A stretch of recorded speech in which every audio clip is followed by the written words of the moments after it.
Okay, so we're back.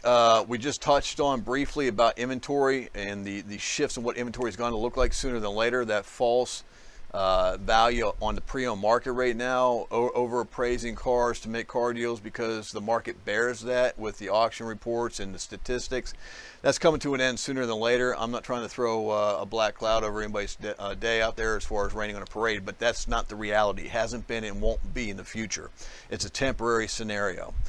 Just like new car inventory kind of just diminished. You know, it's a store. We had, I think, what, 160 new? At most, probably like 140. And we ran 300 plus in inventory at any given time in new. We were down to less than half, and we were a number one volume store.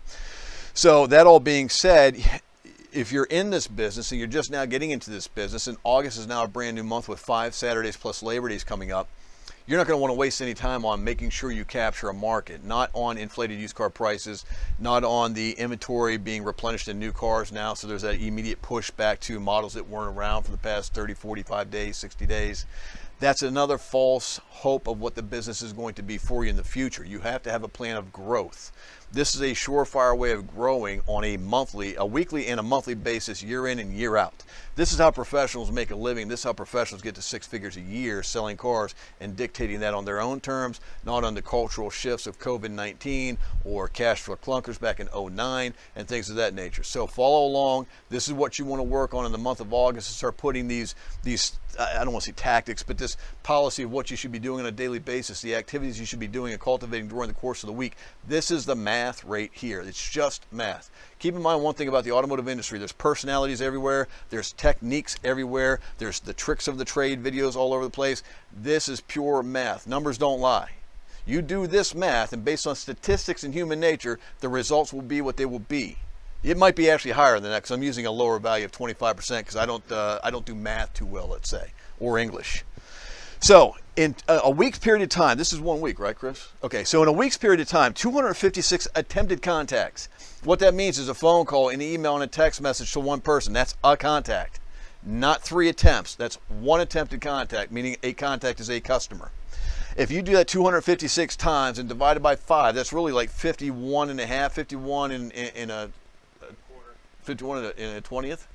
Yeah, 1/5, 1/5, 51 and 1/5. Again, I'm not good at math. 51 and 1/5 attempts daily. That's nothing. If you have a CRM like eLeads or something of that nature, and you have a click-to-call mechanism, I mean, to hit a button 51 and a half times or 51 and a fifth times, I mean, you can do that in 5 minutes. It may not be a productive call, but you can actually do it pretty quickly. It's not an overwhelming amount of work to do. So if you break this down, 256 attempts in a week, beyond everything else you're doing. So that's 51 and a fifth additional items during the course of the day. Attempted contacts. Divided by 4, which is 25%. This is all based on 25% math, correct, Chris? Okay, because again, we keep it simple. Divided by 4 is my math. You should have 64 actual contacts made, meaning a phone call, meaning a text message reply, or an email engagement, or all 3 with that one customer. Out of 64 of those customers of contacts made, hopefully the engagement is good, but we're going to use, again, what I believe to be below average return. 25% of those customers are going to make an appointment. Now, if you've been in the industry for more than 6 or 7 days, you'll know that customers make appointments and break appointments. However, statistically stating, if they make an appointment, at least 1 out of 4 will show up. Okay, so divided by 4 appointments made of 16 appointments, you should have 4 actually show up in the course of a week, and one of those appointments will buy at a 25% closing ratio. Now again, if you want to go some fact-finding missions in Google or look up the statistics on an appointment that buys a car that comes in the showroom, what's the closing ratio of an appointment that actually shows up? It's more than double 25%. Some say 62, 63, I don't know. Let's just say it's more than double. So if you're doing this math and you're doing this process on a daily basis and a weekly basis, you should sell at least 1 more car per month, which is 1 more car per week, 4 more per month, 48 more per year. And at a minimum, that's a $5,000 increase if your minimum deals are $100, and these are all minimum deals. We're going to talk more about building value in the car deal itself to get a pay raise immediately as well. Focus on this for the month of August. I promise you, you won't waste a day. This won't be wasted time or energy. It will produce more deals and you will grow.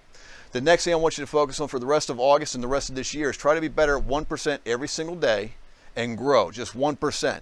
Don't shoot for the stars. If you sold 10 cars last month, sell 10 and a tenth today or tomorrow. Get that 1/10 more. through the first couple of days of the month, and just try and better your presentation, better your closing ratios, and better your communication with your customer base, and grow yourself a percentage point per day. In 1 month, what is that? 30%? A 30% increase. So if you sold 10 last month and a 30% increase this month, that would be what? 30, that would be 30, that would be another 3 deals. Yep. Okay, again, me not good at math. So 3 more deals at 1% more increase over the course of the month. So be better 1% a day. That'll get you 3 more car deals a month. Or do this math as well. That should give you at least 4 with a baseline closing ratio of 25% on an appointment in the showroom. And statistically speaking, that's half of what it should be. This is simple stuff. The car business is not about overthinking. It's about just doing your job. Have a plan of action and work that plan. Have a great August. Have a great Saturday. Kick off the biggest month of your life and just grow 1 step at a time, or I should say 1% per day. We'll talk to you soon.